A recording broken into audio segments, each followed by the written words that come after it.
বাংলাদেশ জয়ের ঠিক কতটুকু দূরে, অথবা অস্ট্রেলিয়া যদি এই টেস্ট ম্যাচ জিততে চায় তাদেরকে কি পথ অবলম্বন করতে হবে, বা বাংলাদেশের অর্জন কতটা এই টেস্ট ম্যাচ ঘিরে, সেসব নিয়েই আজকে সেই সমীকরণ মেলানোর চেষ্টা করব। আমরা একটু শুরুতেই চলে যেতে চাই আমাদের আজকের আলোচনায়। যদি কথা বলি একটি বিষয় নিয়ে, আমরা শুরুতেই দেখতে পাচ্ছি যে ছবিগুলো আমরা গত 2 দিন ধরে, আজকে তৃতীয় দিন শেষ হলো।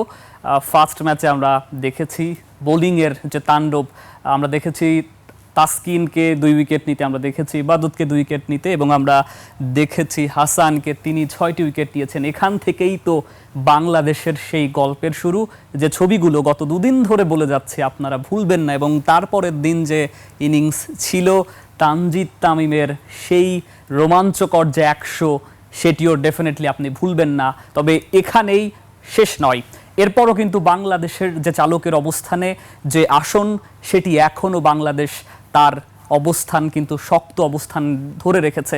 একটু সে বিষয় নিয়েও একটু কথা বলতে চাই। আবারও যে ছবিগুলো দেখিয়েছি সে ছবিগুলো নিয়ে কথা বলতে চাই। ডেফিনেটলি বাংলাদেশের যে খেলা অস্ট্রেলিয়ার মাটিতে, এটি অবশ্যই একজন ক্রিকেট প্রেমী হিসাবে, বাংলাদেশি হিসাবে আপনি ভুলতে চাইবেন না।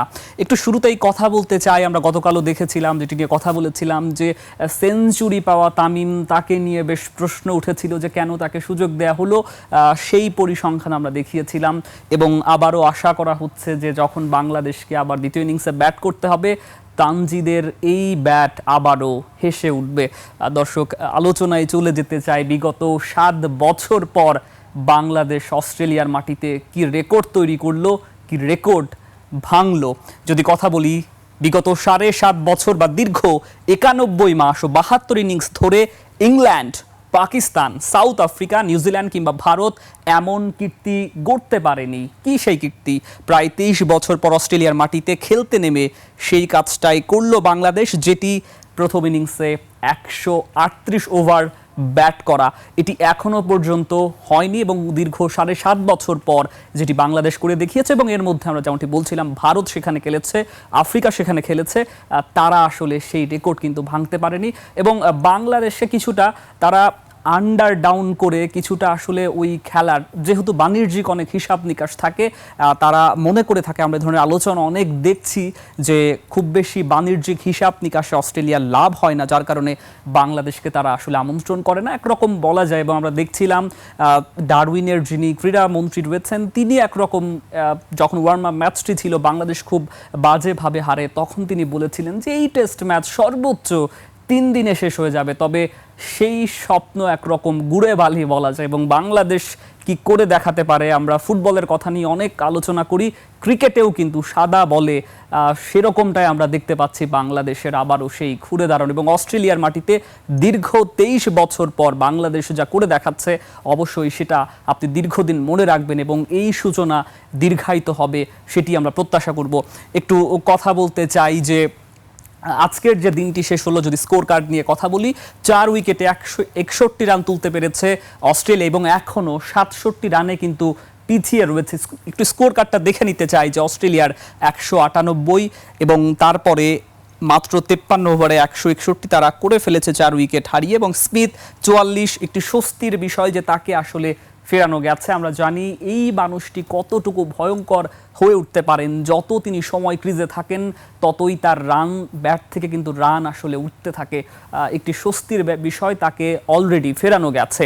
এবং তারপরে, এবং আমরা দেখেছিলাম প্রথম যে ইনিংসটি ছিল সেখানে কিন্তু তিনি একমাত্র লড়ে গিয়েছিলেন, তার ক্যাচ মিচের পরে তিনি একরকম রান পাওয়ার পরে তিনি একমাত্র ব্যাটার ছিলেন ফার্স্ট ইনিংসে, তাকেই আমরা দেখেছি সর্বোচ্চ চেষ্টা চালিয়ে যেতে, এবং দারুণ রান তিনি যুক্ত করতে পেরেছিলেন। তবে এই চেষ্টা তার দ্বিতীয় ইনিংসেও ছিল, তবে 44-এই তিনি কাটা পড়েছেন। এবং তারপরে গ্রিন, তিনি এখনও কিন্তু ক্রিজে রয়েছেন, 43 তিনি করে ফেলেছেন ইতোমধ্যে। এবং আগামীকালকে বাংলাদেশের বোলারদের আবারও আমরা দেখছি, হাসান কিন্তু ইতোমধ্যেই 2 উইকেট নিয়ে ফেলেছেন। এবং বলা যায় একরকম এই টেস্টে আসলে ফাস্ট বোলারদের বেশ সুবিধা পেতে, বা বলা যায় খুব সুবিধা বলবো না, এই জায়গাতে আসলে এগিয়ে থাকতে। সুতরাং হাসানকে যদিও মিরাজও উইকেট পেয়েছেন, তবে হাসান ফাস্ট বোলারদের কিন্তু বেশ কিছুটা দাপট আমরা দেখছি। আমরা ডেফিনেটলি প্রত্যাশা করবো ইবাদত তাসকিন তাদের হাত ধরে কালকে শুরুতেই বাংলাদেশ যদি ব্রেক থ্রু আনতে পারে, অস্ট্রেলিয়ানদেরকে যদি ফিরিয়ে দিতে পারে, তাহলে সেই যে প্রত্যাশা আমাদের যে ঐতিহাসিক জয় সেটি খুব কাছে কিন্তু চলে আসবে।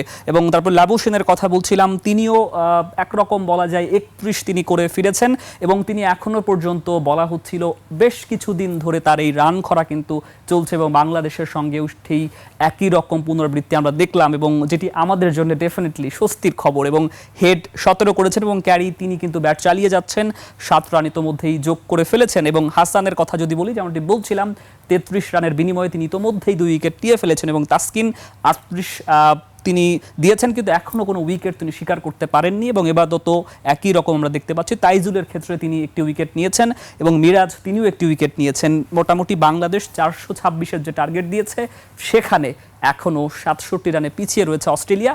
এখনও বাংলাদেশের হাতে, যেমনটি শুরুতে আমরা প্রতিবেদনে দেখছিলাম, 2 দিন হাতে রয়েছে এবং একটি ইনিংসে কিন্তু ব্যাট করার সুযোগ পাবে। সুতরাং এখানে যদি মোটামুটি আর 100-র মধ্যে অস্ট্রেলিয়াকে আটকে ফেলা যায়, সেক্ষেত্রে কিন্তু বাংলাদেশের জয় ছিনিয়ে নেওয়া খুব বেশি কঠিন হবে না। তবে সেটাও কিন্তু মুখের কথা না। অস্ট্রেলিয়ানদেরকে আমরা জানি তাদের ম্যাচে ঘুরে দাঁড়াতে কিন্তু সময় লাগে না। যদি কোনো একজন ব্যাটার যদি দাঁড়িয়ে যান এবং তাকে যদি ঠিকঠাক মতো করে আসলে ওই সঙ্গটা দিতে পারেন অস্ট্রেলিয়ান কোনো ব্যাটার, তাহলে কিন্তু বিপর্যয় নেমে আসতে পারে। তবে বাংলাদেশের বোলাররা ডেফিনেটলি ছেড়ে কথা বলবে না। একটু আমরা আসলে ওই যারা কেমন খেললো যদি সেই ব্যাপারে একটু আসি, যে বাংলাদেশের ফার্স্ট ইনিংসে আমরা যেমনটি বলছিলাম যে 101, তারপরে এইটা নিয়ে খুব আসলে আজকে খুব বেশি বলার কিছু নাই। একটু অস্ট্রেলিয়ার ফার্স্ট ইনিংস এবং সেকেন্ড ইনিংস আমরা একটু দেখতে চাই যে ফার্স্ট ইনিংসের ব্যাটার কারা ভালো খেলেছিলেন ওই দিন, আজকে তারা কেমন খেললেন, বা 2 দিনই আসলে খারাপ খেললেন কারা। যদি ট্রাভিস হেডের কথা শুরুতেই বলছিলাম, তিনিও গত ফার্স্ট ইনিংসে আমরা দেখেছি 22 রান করে ফিরে গেছেন এবং কতটুকু ভয়ঙ্কর তিনি হয়ে উঠতে পারেন সেটি কিন্তু হাসান মাহমুদ পরপর 2 বার তিনি উইকেটটি নিয়েছেন এবং 17 রান আজকের যে ইনিংসটি ছিল দ্বিতীয় ইনিংসে তিনি তাকে ফিরিয়ে দিয়েছেন। ডেফিনেটলি বাংলাদেশের স্বস্তির খবর।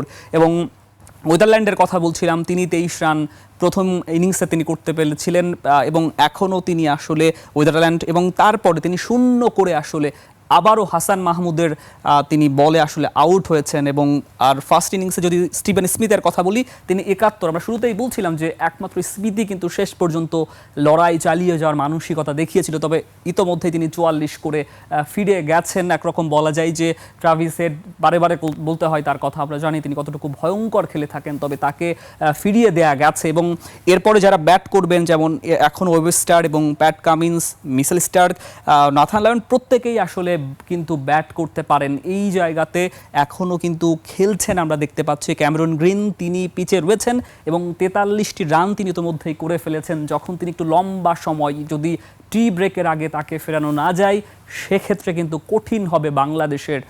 এবং তারপরে অ্যালেক্স ক্যারি তিনিও কিন্তু ব্যাটিং চালিয়ে যাচ্ছেন, 19টি রান তিনি কিন্তু করে ফেলেছেন।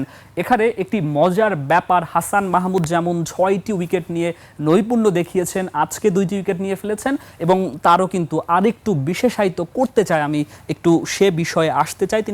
তিনি যদি দারুণভাবে আজকে সঙ্গ না দিতেন, আমরা দেখেছি মিরাজ তিনি খুব বলা যায় একরকম যে তামিমের পরে ভালো খেলেছিলেন, শান্ত, এবং তারপরে যার নামটি বলতে হয় তিনি মিরাজ, এবং মিরাজকে দারুণভাবে সঙ্গ দিয়ে গেছেন আসলে এই হাসান মাহমুদ। তিনি একজন ব্যাটার হিসাবেও তিনি যেভাবে আসলে সঙ্গ দিয়েছেন, যদি তার কথা বলি, তিনি সম্ভবত 91টি বল তিনি খেলে ফেলেছেন। একজন ব্যাটার হিসাবে এত বল, বাংলাদেশের ব্যাটার ডেফিনেটলি বোলার, তিনি এতগুলো বল আসলে ফেস করেছেন এবং তিনি কাকে ফেস করেছেন সেটাও কিন্তু আপনাকে বুঝতে হবে। প্যাট কামিন্স এবং হ্যাজালউডদের মতো দ্রুত গতির বোলার এবং ডেফিনেটলি উচ্চতায় কিন্তু তারা বেশ এগিয়ে এবং তাদের গতিশীল বল করে থাকেন, সেই বলকে আসলে ফেস করা, সেই জায়গাটাতে নৈপুণ্য দেখিয়েছেন হাসান মাহমুদ, এবং যে কারণে বাংলাদেশের যে 400+ সংগ্রহ সেটি কিন্তু দাঁড়িয়েছে। এবং তাইজুল তিনি চেষ্টা করেছিলেন, আমরা জানি তিনিও বেশ ভালো ব্যাট করতে পারেন, তবে 28টি তিনি কিন্তু বল আসলে খেলতে পেরেছিলেন একরকম বলা যায়। এবং মেহেদী হাসান মিরাজের ইনিংসটা হয়তো আরও এই জায়গাতে আসলে বড় হতে পারত। দর্শক, আরও কিছু বিষয় নিয়ে আমরা আসলে কথা বলতে চাই। যদি আমরা আসলে পার্টনারশিপের বিষয়টা দেখি, যেমনটি দেখতে পাচ্ছি যে ট্রাভিস হেড একদম শুরুতে 4-এর যে একটা পার্টনারশিপ ছিল, উইকেটের পতন হয় এবং ট্রাভিস হেড আবারও উইকেটের পার্টনারশিপ করার চেষ্টা করেন, যেটা 33 আমরা দেখতে পাচ্ছি মার্নাস তার সঙ্গে, এবং স্টিভেন স্মিথও চেষ্টা ছিল 36, সেই একটি ছোট্ট আসলে একটি পার্টনারশিপ হয়, তবে শেষ পর্যন্ত আসলে 67 করতে পারে আমরা দেখতে পাচ্ছি। বাংলাদেশের যদি বলা হয় কতটুকু জয়ের আসলে দূরে, তবে বলতে হয় যদি আমরা দেখছি ফক্স নিউজের যদি একটু কথা উল্লেখ করি, আমরা জানি অস্ট্রেলিয়ার একটি স্বনামধন্য আসলে স্পোর্টস আপডেট তারা জানিয়ে থাকে, তারা বলেছে এবং তারা বাধ্য হয়েছে বাংলাদেশকে, যারা আসলে আন্ডারডগ সমর্থন করে, তারা হেডলাইন করতে বাধ্য হয়েছে যদি কল্পনাতীত কোনো কিছু না হয়, অবিস্মরণীয় যদি কিছু না হয়, তাহলে অস্ট্রেলিয়া বাংলাদেশ এই আসলে টেস্ট সিরিজটা হারবে এবং ডেফিনেটলি সেটা কোনোভাবেই হয়তো সম্ভব হবে না যদি শুরুতেই যেমনটি বলছিলাম যে উইকেটের পতন হয়, এবং বাংলাদেশের হাতে বড় কথা এখনও সময় রয়েছে এবং আমরা ডেফিনেটলি চাইব 23 বছর পর বাংলাদেশ অস্ট্রেলিয়ার মাটিতে সেই ঐতিহাসিক জয় তুলে নিবে।